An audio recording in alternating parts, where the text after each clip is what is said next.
नमस्कार, मैं डॉक्टर शिखा रानी पटेल हूँ। फोर्टिस ग्रेटर नोएडा में मैं ENT and head and neck surgeon हूँ एंड मैं एक एलर्जी स्पेशलिस्ट भी हूँ।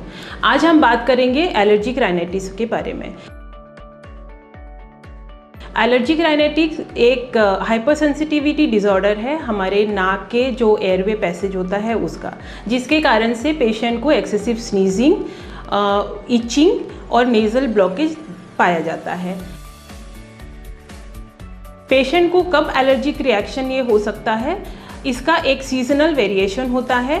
जनरली एंड ऑफ मार्च में और अर्ली सितंबर में, जब हमारा क्लाइमेट वार्म, ह्यूमिड और विंडी होता है, उसमें हमारे एनवायरनमेंट में बहुत ज़्यादा पोलन ग्रेन्स आते हैं, जिसकी वजह से कि ये सिम्टम्स बहुत कॉमनली देखा जाता है।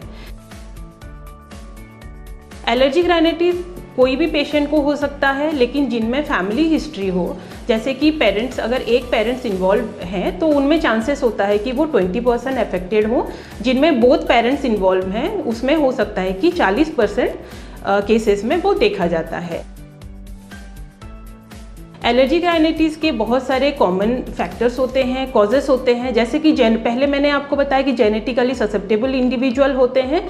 दूसरा चीज़ है एनवायरनमेंट में पोलन ग्रेन, जो कि मोस्ट कॉमन कॉज होता है। उसके बाद डस्ट माइट्स, उसके बाद घर में अगर पेट्स हैं तो पेट्स के फर्स, एनिमल डैंडर, घर में अगर सीपेज, वाटर लीकेज हो रहा है तो मोल्ड्स और फंगस का ग्रोथ, फिर कोई भी वायरल इन्फेक्शन से एलर्जिक राइनाइटिस हो सकता है। मोस्ट कॉमनली 4 सिम्टम्स होते हैं। नाक से एक्सेसिव वाटर डिस्चार्ज, पानी जैसे डिस्चार्ज आना। दूसरी चीज़ होती है बहुत ज़्यादा छींके आना। तीसरी चीज़ होती है नाक ब्लॉकेज होना। फिर नाक में, कानों में और आँखों में बहुत ज़्यादा खुजली होना। डायग्नोस करने का हमारा अप्रोच होता है, पहले हम पेशेंट का कंप्लेंट सुनते हैं, फिर उसको नेज़ल, नाक में एंडोस्कोप डाल के उनका एग्जामिन करते हैं। उसमें पर्टिकुलर चेंजेस दिखते हैं हमें एलर्जिक राइनाइटिस में। कुछ ब्लड टेस्ट भी होते हैं, सेरम स्पेसिफिक IgE टेस्ट बोलते हैं हम उसको। और सबसे जो गोल्ड स्टैंडर्ड होता है वो होता है skin prick test. Skin prick test में हम मल्टीपल एलर्जन रखते हैं पेशेंट के स्किन के ऊपर और वो इंस्टेंट रिजल्ट देता है और वो आज तक का सबसे गोल्ड स्टैंडर्ड टेस्ट माना गया है। एलर्जिक राइनाइटिस ट्रीटमेंट करने का भी उसका स्टेप वाइज अप्रोच होता है। पहले तो हम पेशेंट को बोलते हैं कि आप एलर्जन अवॉइड करिए, जो कि हमेशा प्रैक्टिकली पॉसिबल नहीं होता है।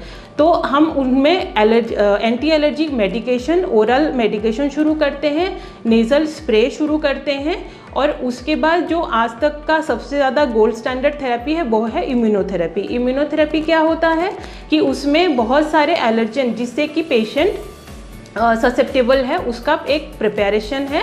उसको हम बहुत लो डाइल्यूशन में हाई डाइल्यूशन तक ले जाते हैं, एक टारगेट कॉन्सेंट्रेशन अचीव करते हैं जिसमें कि पेशेंट ग्रेजुअली डिसेंसिटाइज हो जाता है। एलर्जिक राइनाइटिस हम प्रिवेंट भी कर सकते हैं और उसका प्रिवेंशन अर्ली एज में शुरू होना चाहिए। उसमें हम 3 चीज़ मानते हैं कि बच्चों को अर्ली एनवायरनमेंट में एक्सपोजर करिए, उनको सोशलाइज करिए, अर्ली पैथोजन एक्सपोजर करिए, उनको इन्फेक्शन होने दीजिए और थर्ड चीज़ है अर्ली नर्सरी एक्सपोजर, उनको जल्दी स्कूल भेजिए, उनको सोशलाइज करिए सो दैट कि उनका इम्यून सिस्टम डेवलप हो और एलर्जी से लड़ने का क्षमता आए। नमस्कार।